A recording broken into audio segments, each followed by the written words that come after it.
Christianity has Bible, Islam has Quran, Sikhs have the Guru Granth Sahib and Buddhists have the Tripitaka. What do the Hindus have? The Hindus have the Vedas. In this video, let's talk about the Vedas.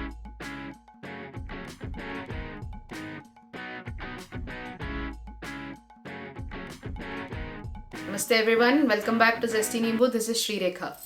In the previous video, we have spoken about the 14 Shastras of Hinduism or the 14 scriptures of the Sanatan Dharma. In this video, let's talk about the Vedas. Where do we get the information about these 14 Shastras? Well, it is given in the Yajnavalkya Smriti. So who was this Yajnavalkya?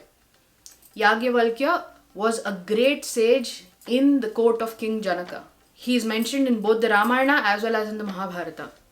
He is the one to whom the sun god Surya gave the Shukla Yajur Veda.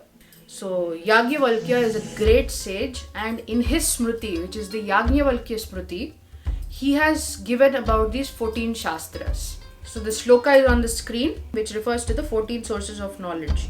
Purana Nyaya Mimamsa Dharma Shastranga Mishritaha Vedaha Sthanani Vidyanam Dharmasya Cha Chaturdasha.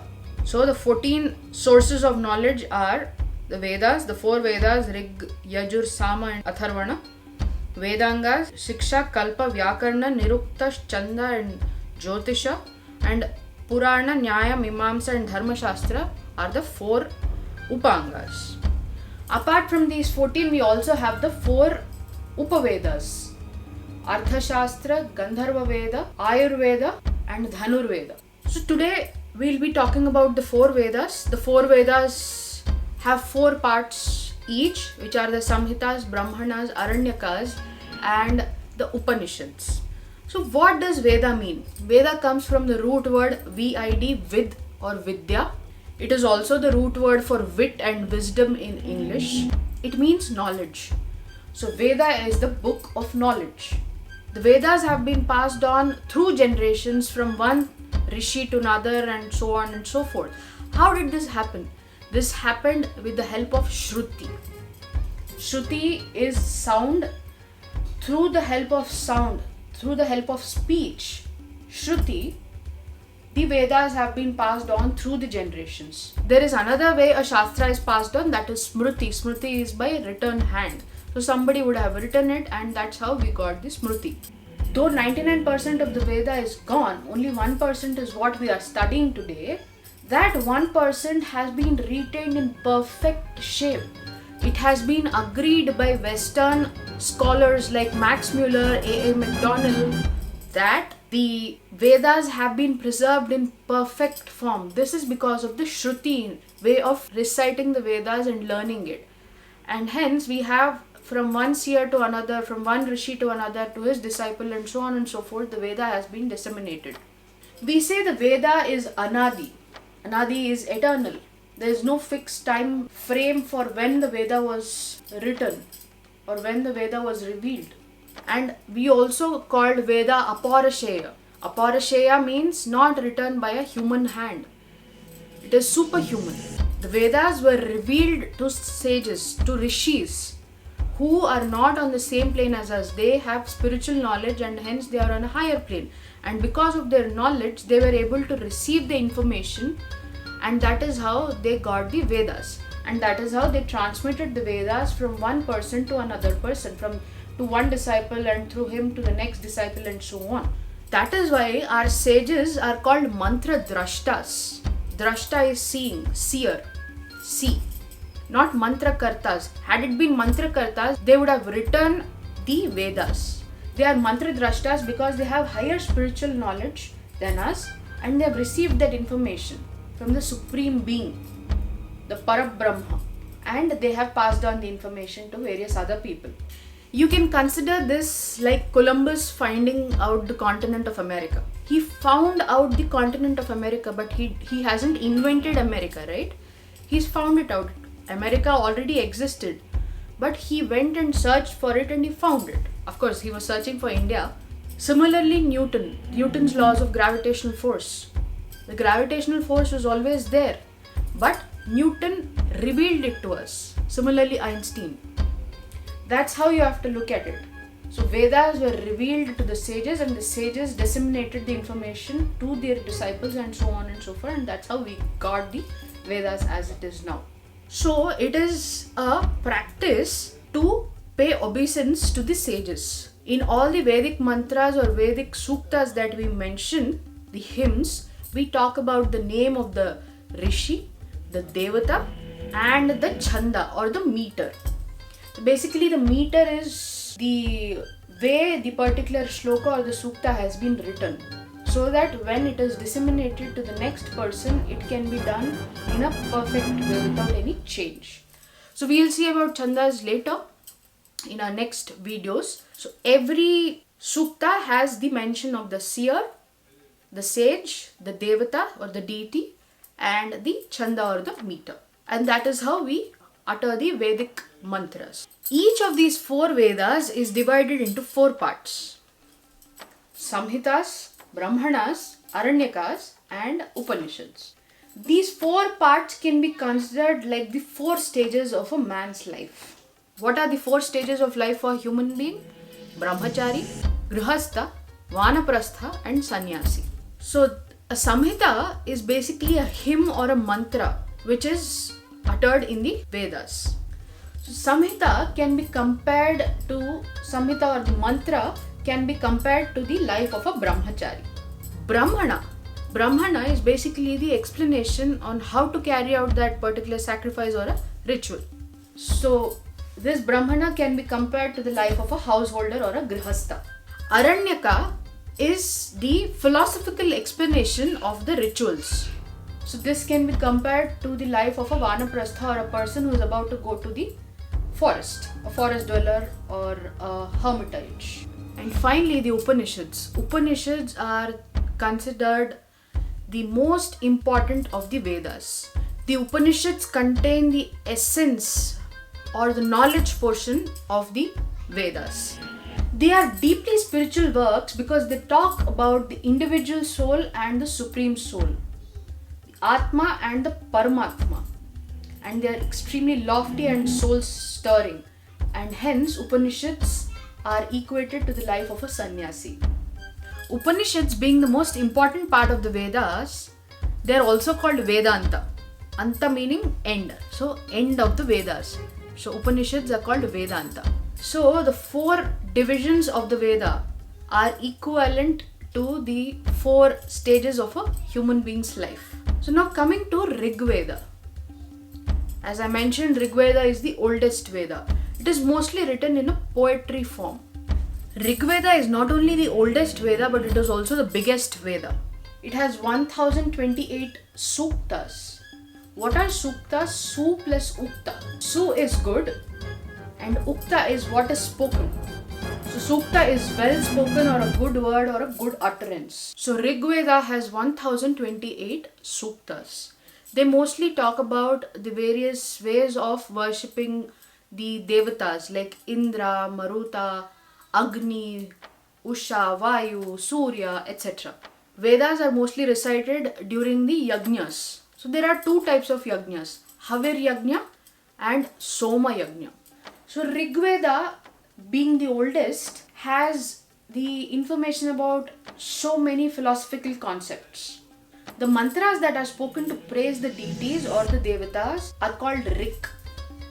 Rik is the mantra in the Rig Veda. As we have already seen, the Sukta mentions the name of the Rishi, the Devata and the meter or the Chanda. So basically Rishi is the medium through which the Vedas have been revealed by the Parabrahma to everybody else. So we mention the name of the Rishi and the ancestry of the Rishi as well. So Rig Veda has 10 mandalas and 1028 suktas. So if a sukta is mentioned as RV 3.16.7, 7 is the mantra, 16 is the sukta, and 3 is the mandala. That means Rig Veda 7th mantra of the 16th sukta of the 3rd mandala. That is how you have to read a Rig Vedic mantra if it is mentioned. If one has to understand our Indian literature and our spiritual culture, then that person has to go and read the Rig Veda. There are a lot of popular suktas mentioned in the Rig Veda, like the Purusha Sukta, the Hiranyagarbha Sukta, the Dhana Annadana Sukta, etc. Rig Veda contains the essence of human wisdom. If somebody wants to understand the Indian philosophical thought, he has to read the Rig Veda. Let's come to the Yajur Veda. Yajur Veda is divided into two, Krishna Yajur Veda and the Shukla Yajur Veda. Krishna is dark and it is the older one, and Shukla is the white and it is the newer one. So Yajnavalkya Rishi received the Shukla Yajur Veda from Surya or the sun god. Unlike Rig Veda and Sama Veda, Yajur Veda is in the form of a prose. Yajur Veda gives the philosophical doctrines, and it also gives the religious and social life of the Vedic era people.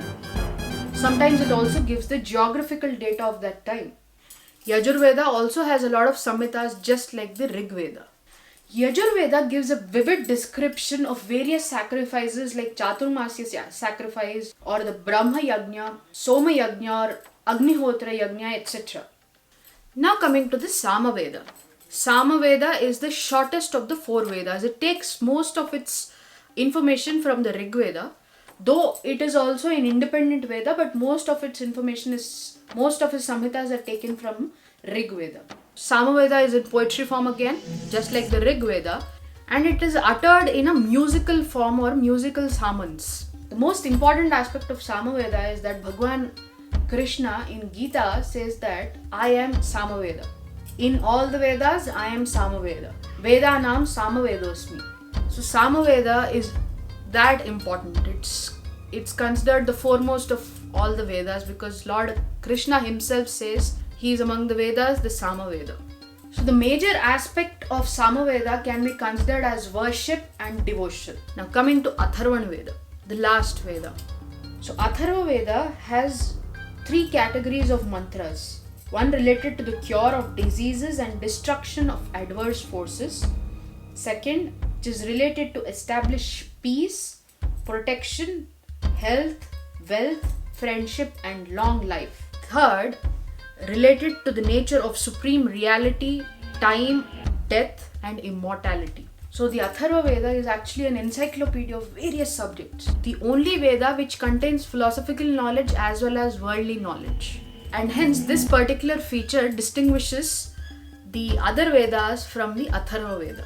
It depicts the life of Vedic people and their thoughts related to philosophical, social, educational, political and other matters. And hence Atharva Veda is very, very important.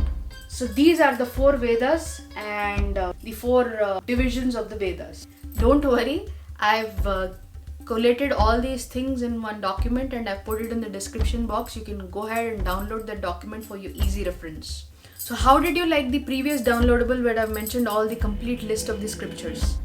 Did you like that kind of an approach from my end? Do let me know in the comments, and you can download this week's downloadable also from the description box. Now I'm recording this on September 5th, so I will give you a homework for the first time. It's important that we learn about our rishis. Our rishis are not only spiritual fountainheads, but they are also great scientists. I would like you all to search about Rishi Yajnavalkya. And please don't go and search in Wikipedia. Wikipedia is a very bad source of information. So go ahead and search for the Rishi and let me know what you have found out about the Rishi in the comment section. It will be really nice to read about our Rishis. Let's make this a habit. I'm going to give one Rishi in each of our videos and you can learn a lot about our culture through those Rishis. Now, the question I had asked in the previous video, I've asked to name 4 people who've practiced Ayurveda in our culture. Many of you have answered it correctly. Charaka, Sushruta, Patanjali. And the other person is Vagbhatta. Vagbhatta is known for his works like Ashtanga Sangraha and Ashtanga Hridaya Samhita. So he is also a great person who's worked on Ayurveda. So do look up all these people. We have Charaka Samhita, we have Sushruta Samhita, we have Patanjali Yoga Sutras, and we have Ashtanga Sangraha and Ashtanga Hridaya Samhita. So go ahead and see all these things. So we need to learn about our own culture. Nobody is going to teach us these things, right? And when you learn, you can teach this to your kids. So question for the day. I've mentioned few suktas from the Rig Veda and from Atharva Veda. Can you tell me few more? Can you search for them and let me know in the comment section? It will be really nice to know, because I'm also finding out many things as I am researching to talk about all these topics, and it's really eye-opening for me as well. So please search for some more suktas from all the Vedas and let me know in the comment section. So you have 2 jobs. So I hope I'll see a lot of comments from your side, and if you have liked the video, please give a thumbs up. It will be really great and it will be really morale boosting for me to see that you have liked the video. Follow me on all the social media handles and go and see my website as well. So there are 2 types of people, Bahushruta and Alpashruta. Bahushruta is a person who knows all the Vedic wisdom, and Alpashruta is a person who doesn't know much. So it is said that Vedas are afraid of people who are Alpashrutas. Vedas get scared because of Alpashruta, who is not knowledgeable enough, is going to come and misinterpret us. So people like Max Muller have misinterpreted our Vedas. So don't take their teachings as gospel and read Max Muller's interpretations. No, please. Go and read people who are really good. So be careful about Alpashrutas, people who are less knowledgeable, and try to understand the Vedas. So for that, we need to understand the Itihasas and the Puranas. So in the next video, let's talk about our Itihasas, Ramayana and Mahabharata. Thank you, and wait for my next video. Namaste.